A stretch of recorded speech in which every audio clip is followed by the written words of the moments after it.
Assalamualaikum warahmatullahi wabarakatuh. Innal hamdalillahi nahmaduhu wa nasta'inuhu wa nastaghfiruh wa na'udzubillahi min syururi anfusina wa min sayyiati a'malina. May yahdihillahu fala mudhillalah wa may yudhlilhu fala hadiyalah. Asyhadu an la ilaha illallah wahdahu la syarikalah wa asyhadu anna Muhammadan abduhu wa rasuluh.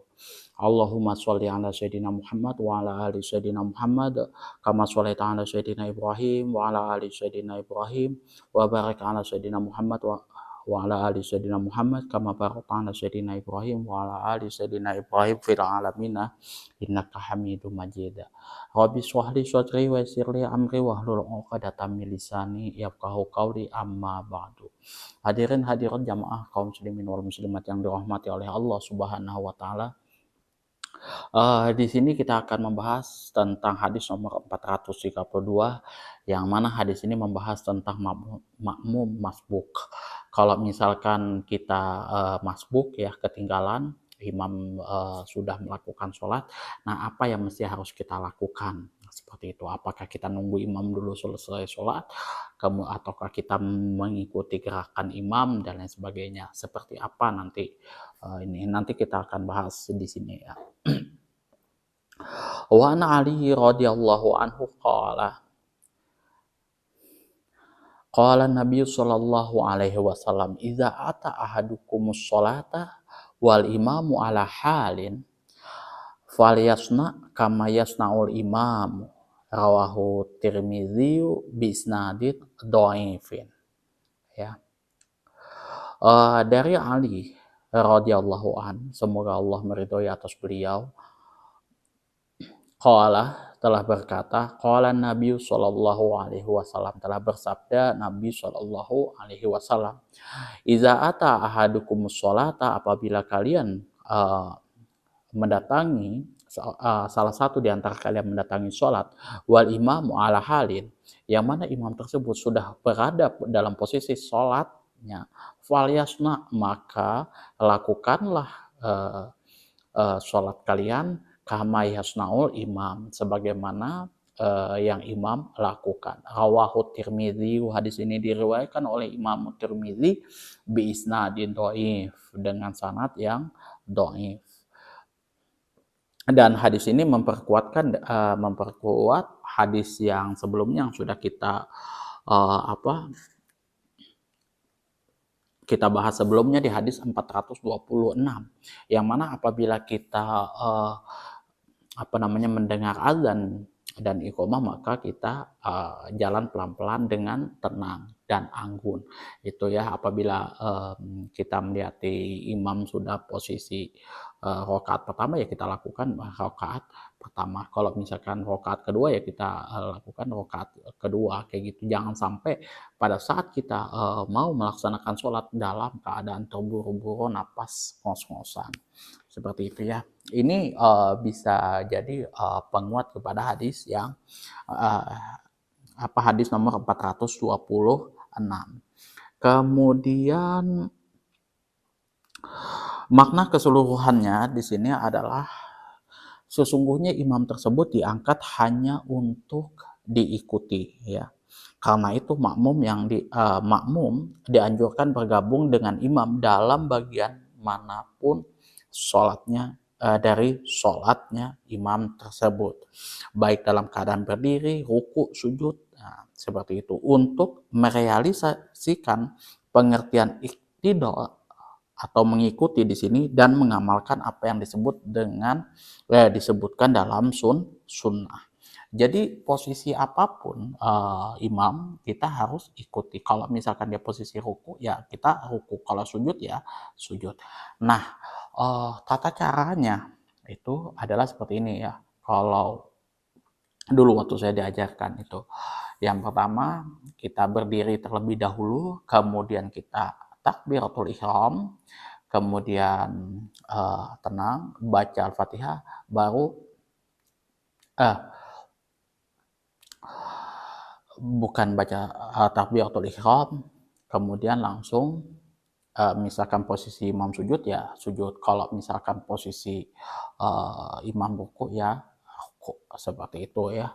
Kalau saya nggak baca Al-Fatihah, kayak gitu. Saya nggak baca Al-Fatihah tapi langsung habis takbiratul ihram langsung mengikuti posisi imam. Nanti karena saya ketinggalan kan otomatis nanti saya ulangi, saya lengkapi lagi pada saat saya sudah pada saat saya sudah berjamaah di situ ya. Posisi imam sudah salam, baru saya langsung berdiri seperti itu, menyempurnakan bacaan atau gerakan yang sudah tertinggal. Gitu. Kemudian mengenai jumlah rakaat itu adalah hal yang lain. Tidak dianggap sebagai satu rakaat kecuali bila makmum tersebut menjumpai imam dalam rakaat yang dimaksud sebelum imam mengangkat kepalanya dari ruku. Ya, jadi kalau misalkan posisi imam itu sudah ruku, maka kita sudah tidak dianggap sebagai satu rakaat, tapi sudah ketinggalan rakaat, sudah seperti itu. Jadi syaratnya kita dihitung sempurna satu rakaat itu kalau misalkan posisi imam tersebut masih dalam keadaan berdiri, ya, belum mengangkat kepalanya untuk ruku, belum mengangkat kepalanya dari ruku, artinya posisinya masih ruku, kita mengikuti imam, itu sempurna satu rakaatnya. Tapi kalau misalkan posisi imam sudah berdiri tidak seperti ini, bangkit rukunya itu sudah tidak dihitung lagi satu rakaat. Jadi kita harus mengulang. Kemudian analisis lafadznya di sini adalah iza ata ahadukumus shalah, artinya adalah hadir untuk menunaikan sholat berjamaah. Jadi kita posisi hadir untuk melaksanakan sholat berjamaah. Wal imamu ala halin, sedangkan imam tersebut dalam keadaan melakukan suatu pekerjaan sholat. Falyasna kama yasnaul imam, hendaklah ia melakukan seperti apa yang dilakukan oleh imam. Kalau misalkan posisi imam tersebut ruku, maka dia melakukan ruku. Kalau sujud dia sujud. Kalau dia berdiri dia berdiri. Pastikan teman-teman sebelum mengikuti imam tersebut dalam posisi sudah takbiratul ihram terlebih dahulu, baru teman-teman ikuti imam. Kemudian biisnadin do'if. Di sini kenapa sanadnya do'if?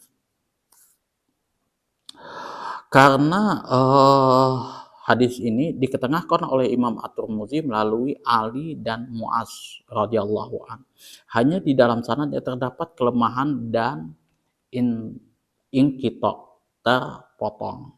Jadi hadisnya ini kepotong kayak gitu. Sanadnya ini kepotong. Ada salah satu perawi yang tidak bertemu satu sama lain, itu ya. Jadi kan kalau misalkan kalau kita lihat dari syarat yang yang ditentukan oleh Imam Bukhari itu ketat.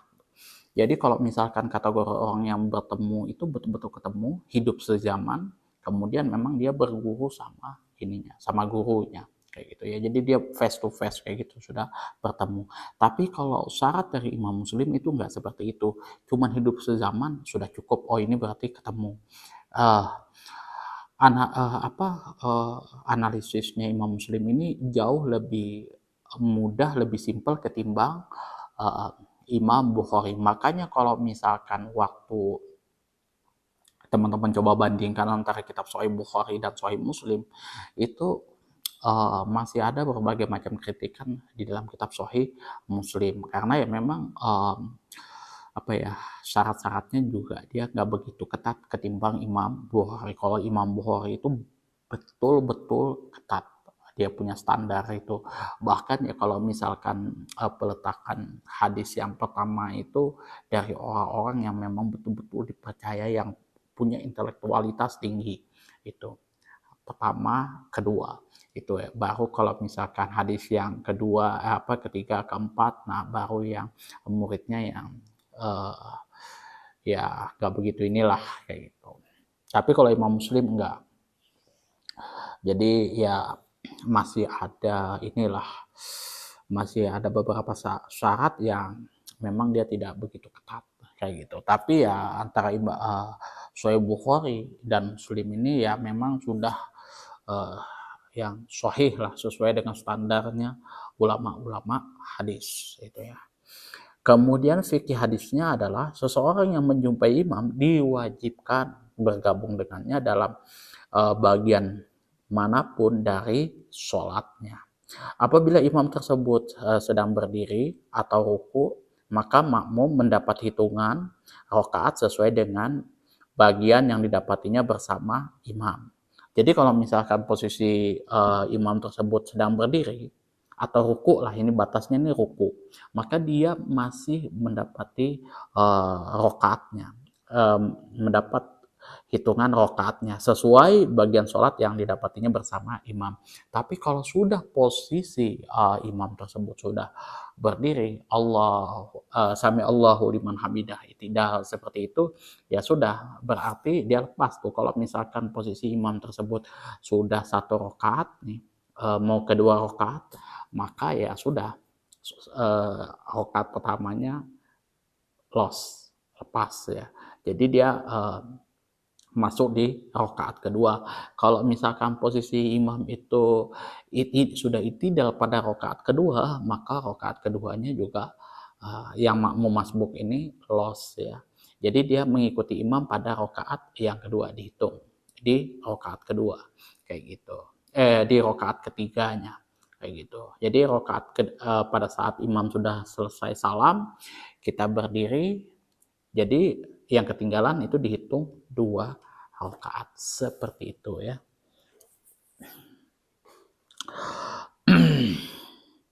Apabila ia menjumpai imam sedang duduk atau sujud, ia tinggal mengikutinya namun tidak mendapat hitungan rakaat tersebut, sehingga ia harus menyelesaikan apa yang terlewat sesudah imam salam. Jadi sesudah imam salam, ya kita sudah nggak terhitung 1 rakaat kayak gitu, terhitung sempurna di rakaat itu. Nah, maka kita setelah imam salam kemudian kita bangkit lagi ya. Kita nggak salam, tapi bangkit lagi menutupi jumlah rakaat yang terlewat tadi ya. Seperti itu. Kalau misalkan 2 rakaat ya 2 rakaat kita kerjakan. Kemudian kesimpulannya adalah berdasarkan hadis-hadis yang terangkum dalam bab ini dapat disimpulkan, ini karena ini hadis terakhir, maka kita simpulkan mulai dari hadis nomor berapa kemarin itu ya. Kita sudah bahas itu mulai dari hadis 402 sampai 432 ini kita bahas ya. 402 sampai 432. Yang mana di sini yang pertama adalah keutamaan sholat berjamaah yang pahalanya itu dilipat gandakan oleh Allah Subhanahu wa taala di situ ya. Yang kedua, disyariatkan bersumpah dengan menyebut nama Allah tanpa diminta. Kemudian meminta tolong kepada orang lain untuk melakukan berbagai urusan, tidak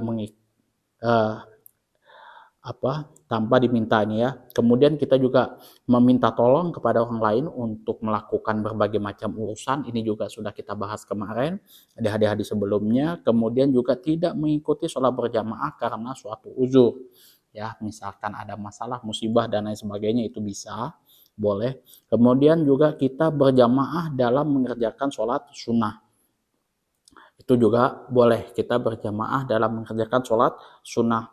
Kemudian menyuruhkan azan untuk sholat fardu bila masing-masing waktunya sudah masuk. Itu ya, kita mesti menyerukan azan untuk sholat fardu bila masing-masing sholat tersebut sudah masuk. Kemudian makmum bergabung dengan imam dalam bagian manapun dari sholatnya. Itu ya. Jadi kalau misalkan makmum masbuk ya, kita mesti bergabung dengan imam dalam bagian manapun. Kemudian di sini juga ada transaksi takbir, juga kita sudah bahas di hadis berapa transaksi takbir itu ya. Transaksi Ummi Warokoh ya, Ummi Warokoh 428 ya. 428 yang mana transaksi tersebut bisa terjadi kalau misalkan berhubungan dengan kematian seseorang. Itu transaksi takbir. Kemudian sholat jenazah bagi mayat kaum muslimin dan mendekatkan masing-masing saf dengan saf yang lain. Jadi saf dengan saf yang lain itu mesti harus rapat. Ini kesimpulan nomor 2 dari berbagai macam hadis yang sudah kita bacakan kemarin ya. Yang ketiga, anjuran menghadiri sholat subuh dan isya secara berjamaah di masjid. Yang ditekankan di sini adalah isya dan subuh ya. Kemudian selalu menetapkan atau menempati saf pertama. Ini juga penting ya, karena fadilahnya juga sangat besar kalau misalkan kita menepati saf pertama, dan kita juga harus siap lebih dahulu ya sebelum sholat itu kita ke masjid. Kemudian menyempurnakan saf serta selalu bersikap tenang dan anggun dalam menghadiri sholat berjamaah. Oleh sebab itu ya pada saat ya 30 menit sebelum azan itu kita sudah siap-siap mandi bersih ya, tenang, kemudian kita ya 15 menit lah kalau misalkan jaraknya dekat ya kita sudah pergi sholat. Kemudian 4, seseorang diperbolehkan menjadi imam padahal orang tersebut lebih utama dari yang ada di tempat. Itu juga boleh ya, ada yang lebih utama yang ada di tempat, kemudian kita menjadi imam itu boleh. Diperbolehkan juga mendahulukan ancaman dan peringatan sebelum hukuman. Itu ya. Jadi sebelum hukuman kita dahulukan ancaman. Itu juga diperbolehkan. Kemudian pergi sesudah sholat diikomahkan karena uzur ya. Kita pergi keluar setelah sholat itu sudah sholat berjamaah sudah dikomahkan kayak gitu, di rakaat pertama kita mundur karena ada uzur yang darurat yang memang tidak bisa ditinggalkan, maka itu diperbolehkan. Kemudian di sini juga mengeluarkan seseorang dari rumahnya karena alasan yang dibenarkan bila ia bersembunyi di dalam rumahnya, itu juga boleh. Kemudian melangkap pelaku kejahatan dan kemaksiatan secara mendadak tanpa sepengetahuan orang tersebut, itu juga boleh. Kemudian di sini melakukan hal-hal yang mengandung masyaqqat demi memperoleh pahala akhirat, kemudian melakukan sholat fardu di luar masjid, kemudian makmum yang mengandalkan mubalik dari imam apabila dia tidak dapat melihat dan mendengarkan suara imam ya. Ini panjang lagi kita bahas ya. Kemudian yang kelima, bertanya kepada orang yang alim mengenai hukum-hukum yang sulit dimengerti. Ini juga kita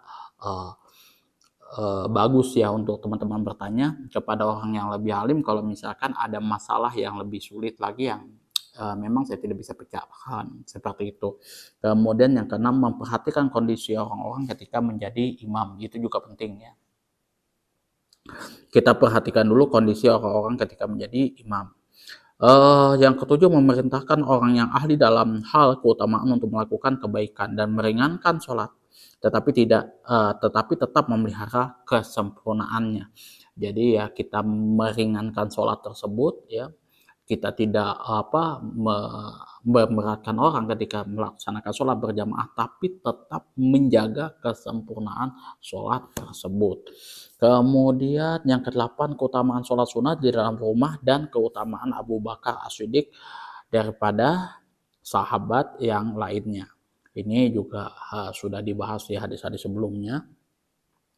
Yang ke-9, dilarang menjadi imam di daerah kekuasaan orang lain.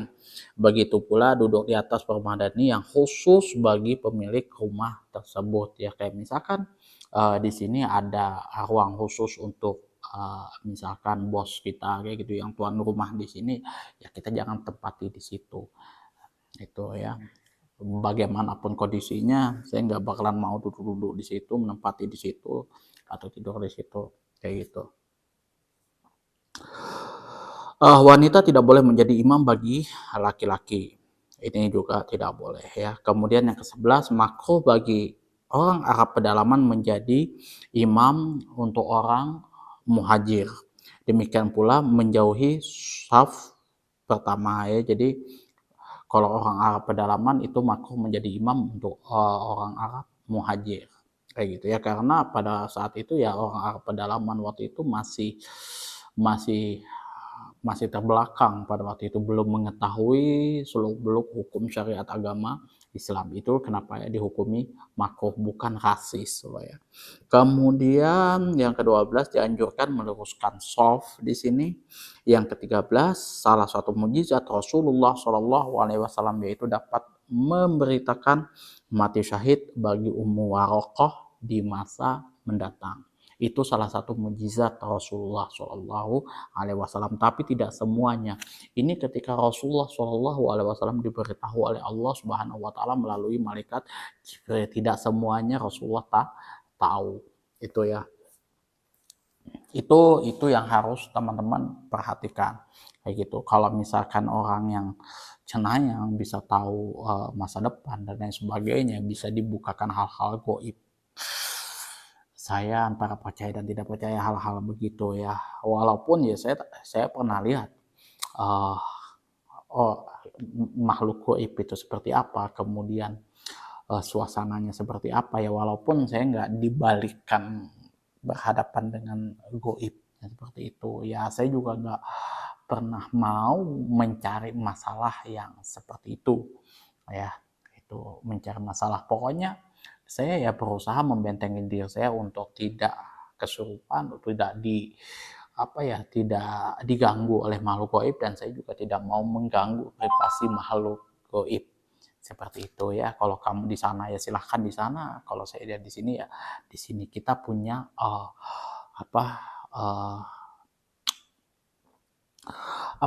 aktivitas masing-masing. Itu yang saya lakukan selama saya waktu tinggal di Merdeka ya. Saya nggak pernah iseng-iseng ngapa-ngapain itu ya kan, keluar kayak gitu atau gimana kayak gitu, enggak.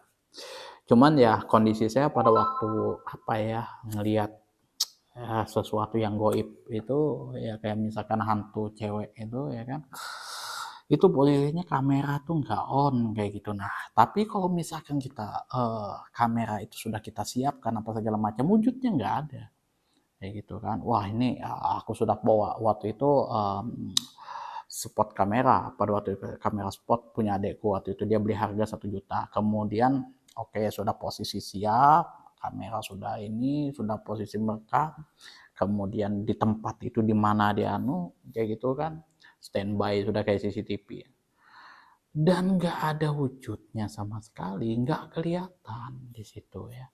Sudah mantaunya sampai ngantuk kita itu kan, nggak ada.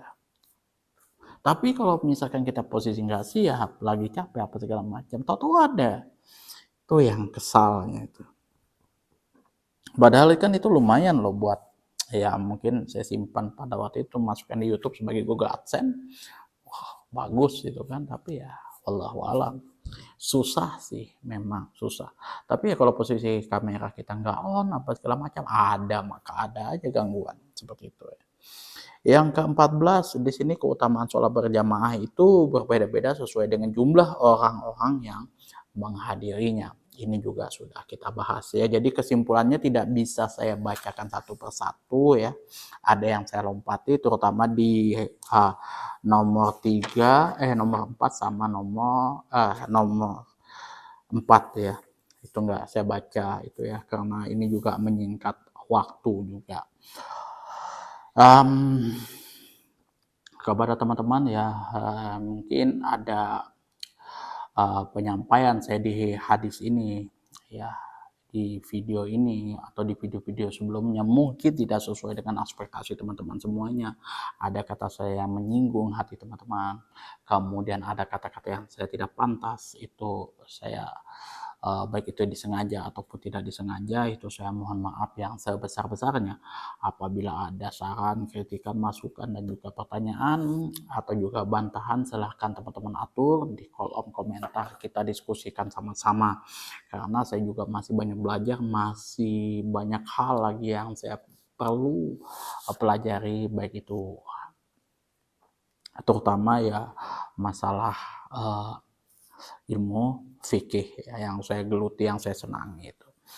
Akhirul kalam, wabillahi taufiq wal hidayah. Assalamualaikum warahmatullahi wabarakatuh.